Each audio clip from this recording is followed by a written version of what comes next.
Okay. So we continue with this difficult topic of forgiving. But again, it's us who is making it difficult. Ayelet, I know you wanted to say something. Do you still want to say it? Or is it... How do you know that I don't have anything to ask anymore? Well, you kind of held up your hand and I didn't give you space.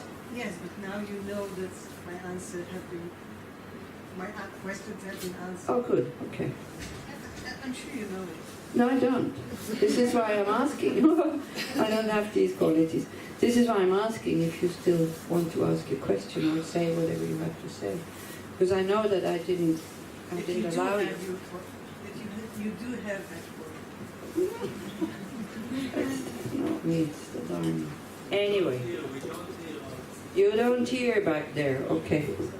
So you hear now. Or otherwise you have to turn it up a little bit. Is it okay now? Or still not?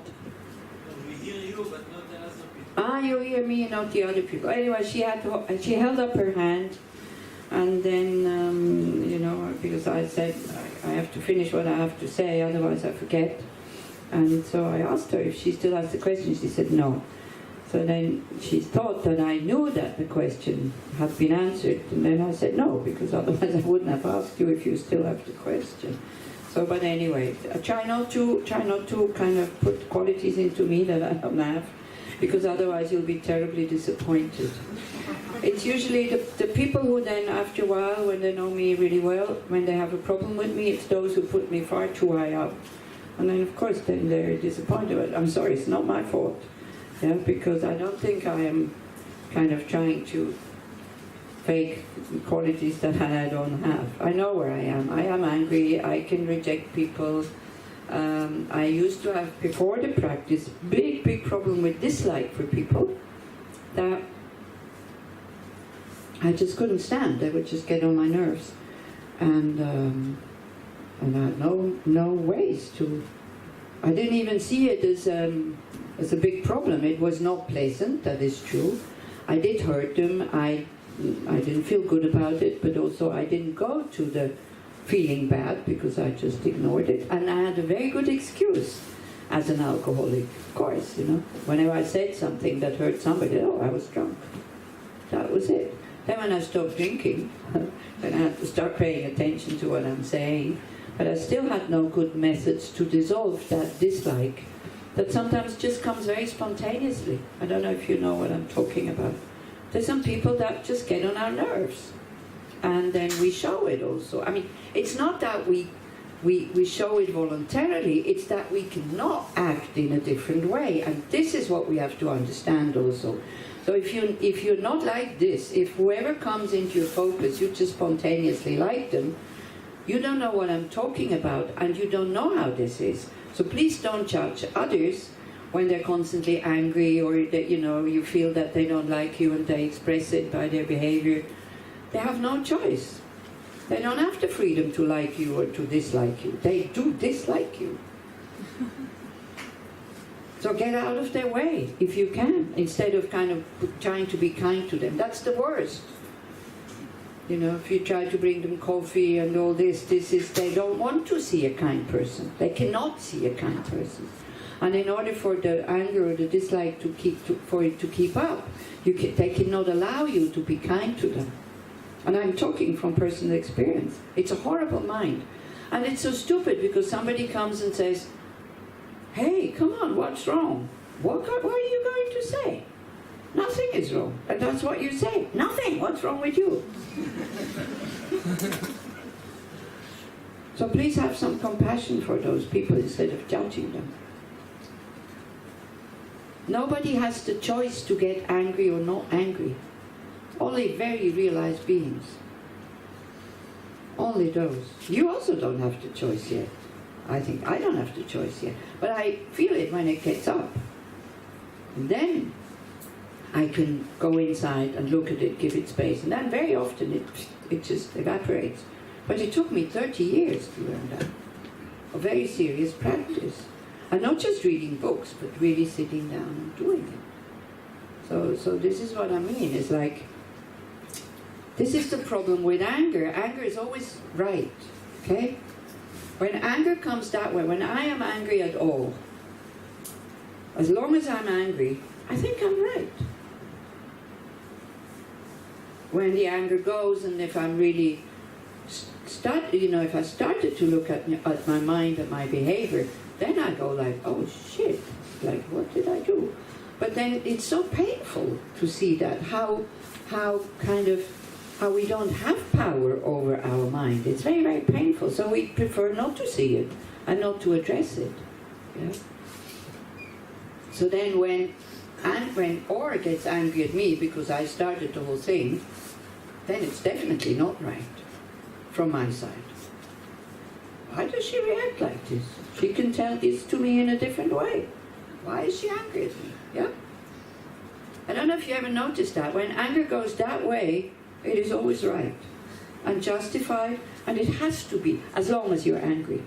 The moment the anger is gone, if you really want to work with your mind, then you start to see it in a different way. But then feeling guilty is not helping. It just makes it, then the anger goes inside. Feeling guilty and having depression is you're angry at yourself. That also doesn't help, because anger exaggerates. Okay? Then only sees the negative sides, cannot see the positive side. So, so then, what to do with anger? Suppress it? Cannot, because it comes out somehow. Understand it. Understand it how? Why? In what way? How are you going to understand your anger? Many ways. It's many, many ways. There's something that is called non-violent communication by somebody called Rosenstein or Rosenkranz or Rosenkreuz or something like that. Rosenberg, okay. Something Rosen. And there's a very, very good kind of step there. You get angry, you take a step back, and you look what need has not been fulfilled. And that's a very good step. But for me, the step needs to go much further by seeing, hey, everybody has these needs, not only me. Not then going around and telling everybody how they should fulfill your needs. Even if you say in a very non-violent way, it's like, hey, it's okay. But what you can do, I cannot force others to fulfill my needs. One thing I can do, I can lower my needs, and also I can try to fulfill other people's needs. This is magic, and I think this step is missing from my side in there. If you start to understand that everybody has exactly the same needs as you, being respected, being treated in a non-violent, non-aggressive way, what other needs do we have? Being left alone from time to time with our mistakes that we are making. Not always being corrected and told, you should do this, you should do that, why don't you do that? It's like, it's quite threatening when somebody wants to help you by giving you all these methods about how you can become a better person. That means I don't like you the way you are, so you better kind of get your act together and start working on your mind so then I can like you.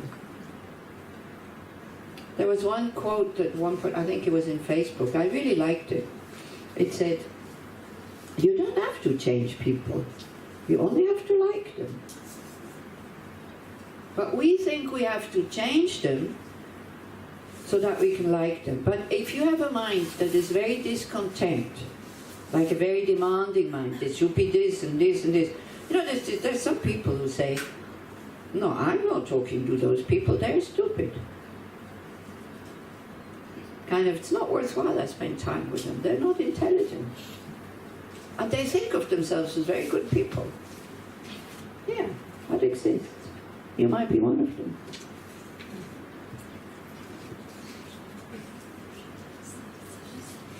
Yeah, it moves, that's the thing. But it's okay, I'm just playing with it. It's because of the weight, and I'm not sure, because it can't be fixed. Because of the wire. Oh, it's because of the wire. Let's try. Not the bird on the wire, just the wire. This is it. Now it's too far away, then I need to push. Okay, great. Thank you. Wow. Somebody who has some logical thinking. How practical. Thank you very much. Okay, so the moment you start to see that, you know, what kind of other needs do you have from others? Respect, appreciation, huh? Being loved. Being loved, yeah. Kindness. Kindness. I prefer being loved is a tricky one, you know. Because what we call love is usually attached love, and then it finishes like in a really painful way, mostly. With guilt and accusation and what, this and that. And, yeah. Being kind, yeah, people like it when you're kind to them, not threatening. So then, you know, asking everybody else to fulfill my needs, that might be a bit much, but I can start to try to fulfill other people's needs. And I tell you, it's magic. Because you get in contact with your own qualities. All of a sudden, they're there. Because you're trying to be kind. And then it becomes a habit. It becomes something normal. Because it would be normal to be kind. This is the thing. But again, to be kind doesn't mean, for example, that you don't protect yourself. But protecting yourself, we're taking the other into consideration. What's the best way to protect myself without harming that other person? The problem with anger is that we think anger is protecting. But it's not. It is only protecting as long as the other one is afraid of you. The moment you turn your back, because now they are angry because you hurt them, they will hit back. The best way to protect you is to make people your friends, so that they have no wish to harm you. That's the only way. That is really the only way. And then, of course, also, every moment of anger, you create energy. You create angry energy that remains on the mind stream, and then when the conditions come again, there's anger, whether you want to or not. So this you have no control whether anger arises or not. These are still the residues of our habitual patterns when it still arises sometimes. But what you have a choice is how you want to react, whether you go down that alley and, you know, the whole story, it's their fault, blaming others, and thinking that by shouting at them, they will become more intelligent. You know, if you think somebody's stupid because they made a mistake that you, I don't know how many times you pointed out they should make that mistake, and you start shouting, and you tell them you're so stupid, you're an idiot, you think that makes them more intelligent? That's what the ego thinks. That's why it does it. The ego does, you know, the ego gives us energy to do things, and it always has an interest. And it has a self-interest, and most of the time it's totally stupid. Yeah? Do you seriously think if you tell somebody that they're stupid, that it will, even you say it in a very kind way, that it will make them more intelligent? Huh?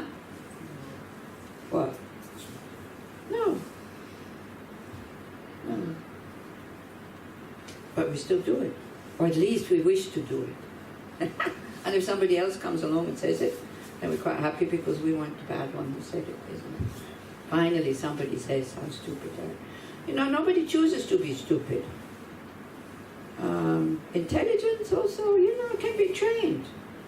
Like, as a kid you have very good food and you get all the minerals and all the vitamins that you need, you have a very good chance to be intelligent.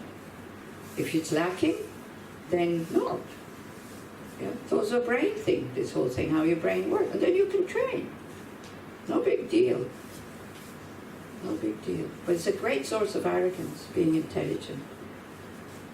We should start maybe to more appreciate good heart, I think.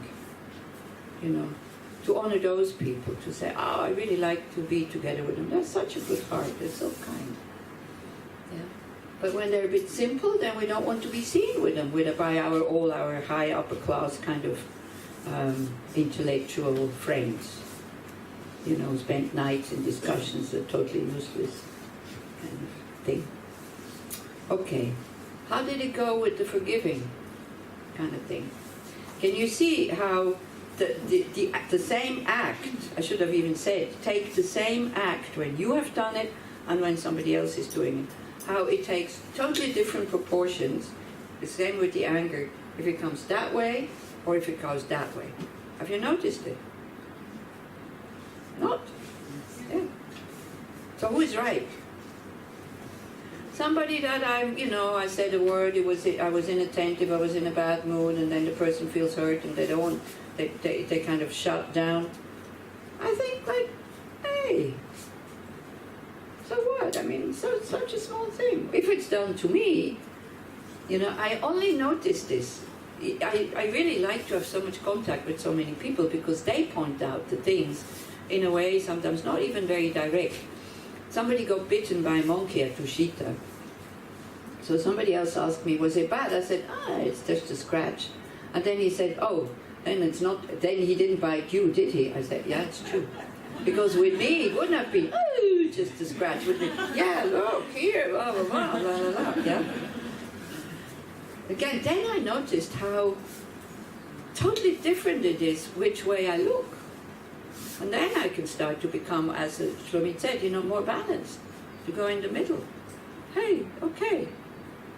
Yeah. I used to do sports. I was always so proud about my injuries. Yeah.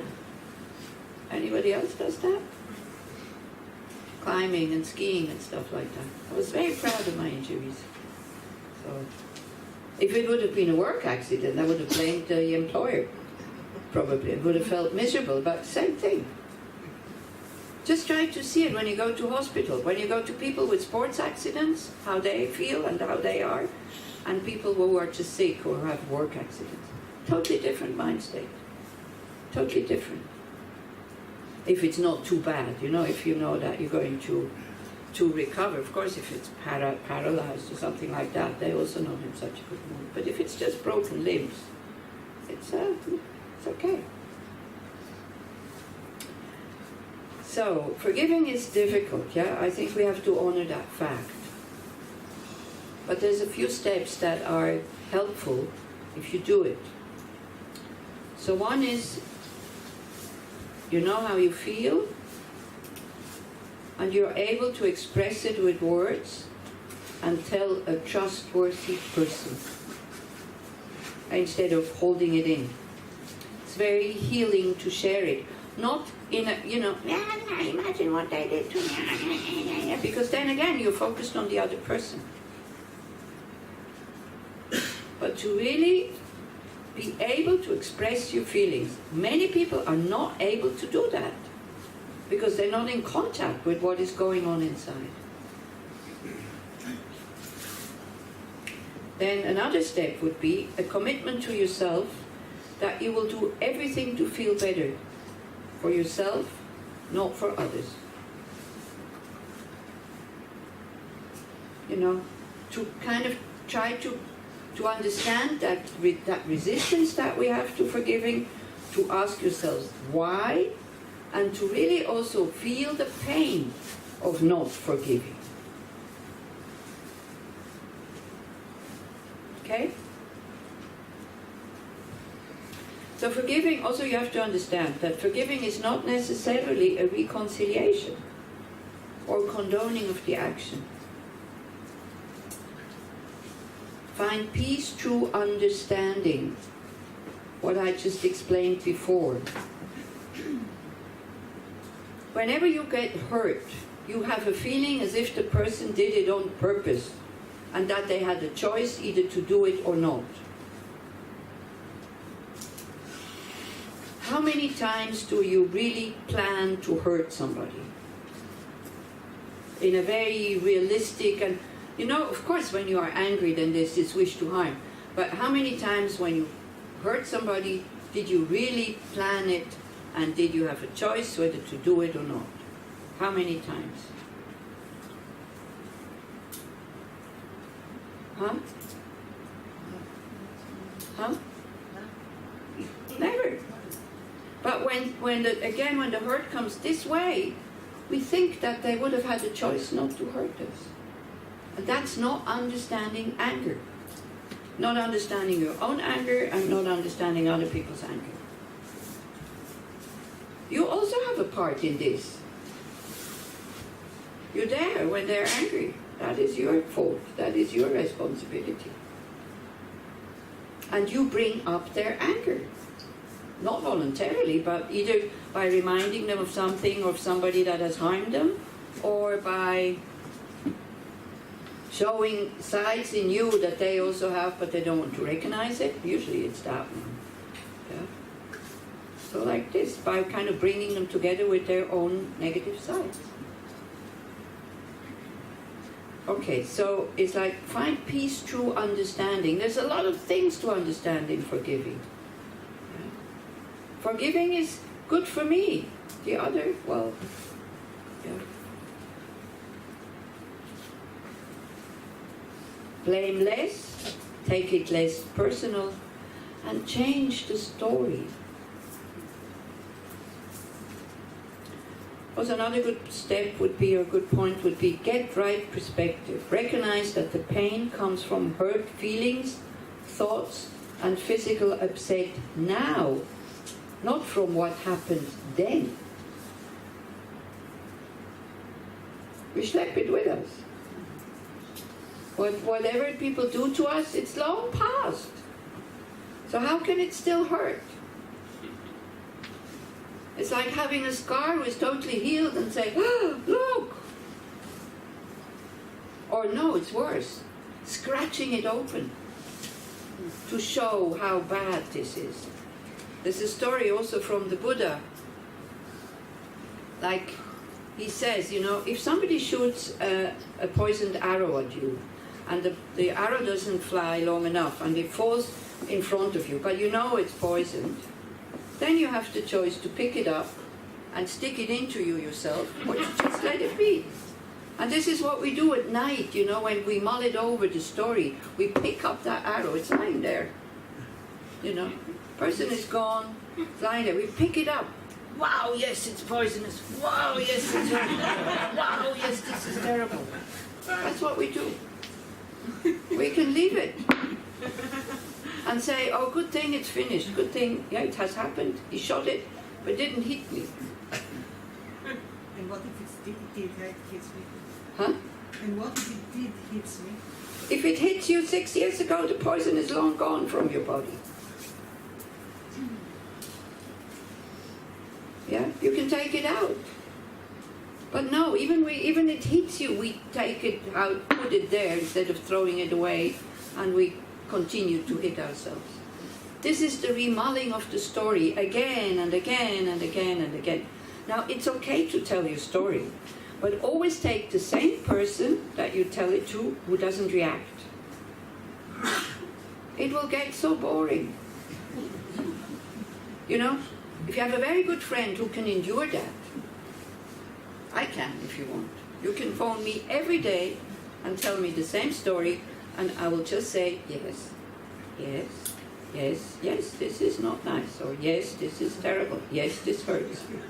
You will stop very quickly because it becomes boring, because I'm not feeding into the whole thing. I'm calming you down by affirming that that action is not right.